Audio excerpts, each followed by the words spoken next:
We know that Peter from Andy's Auto is responsible for scheduling production and ensuring that there are resources for these schedules.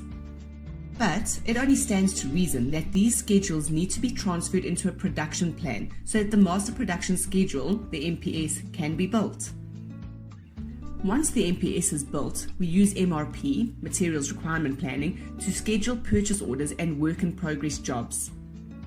Remember the different manufacturing strategies? Make to stock, make to order, and assemble to order. These are used to help build a production plan, and for each strategy there is a different approach. MRP is fed by the MPS and provides input to the Production Activity Control, PAC. It is the link between the planning and the execution of the planning. Before we make something, we need to know what materials will be needed in order to produce it. That is where the bill of materials, the BOM, comes in. The product structure on the BOM shows the material, component parts, sub-assemblies, and other items. The BOM also contains information on every item or assembly required to produce end items, which include things like the part number, description, units of measure, quantity per assembly, and so forth.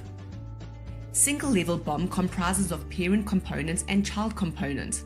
Multi-level BOM comprises of parent component, child component with its subcomponents. A planning BOM represents a group of items in the format of a BOM, which can be used by material planning and master scheduling to forecast demand. If an item or component is late from the supplier, the Where Used report will allow us to examine all the parent assemblies that will be affected by the late delivery of that item. The pegging report serves the same function, except that it will only select items in demand at that time. An extremely important aspect of the MRP calculation is lead times, both manufacturing lead time for sub-assemblies as well as purchasing lead time for bought-out parts. The information needed for the MRP as well as the MRP logic is described in your practitioner's guide, so please be sure to read and understand it.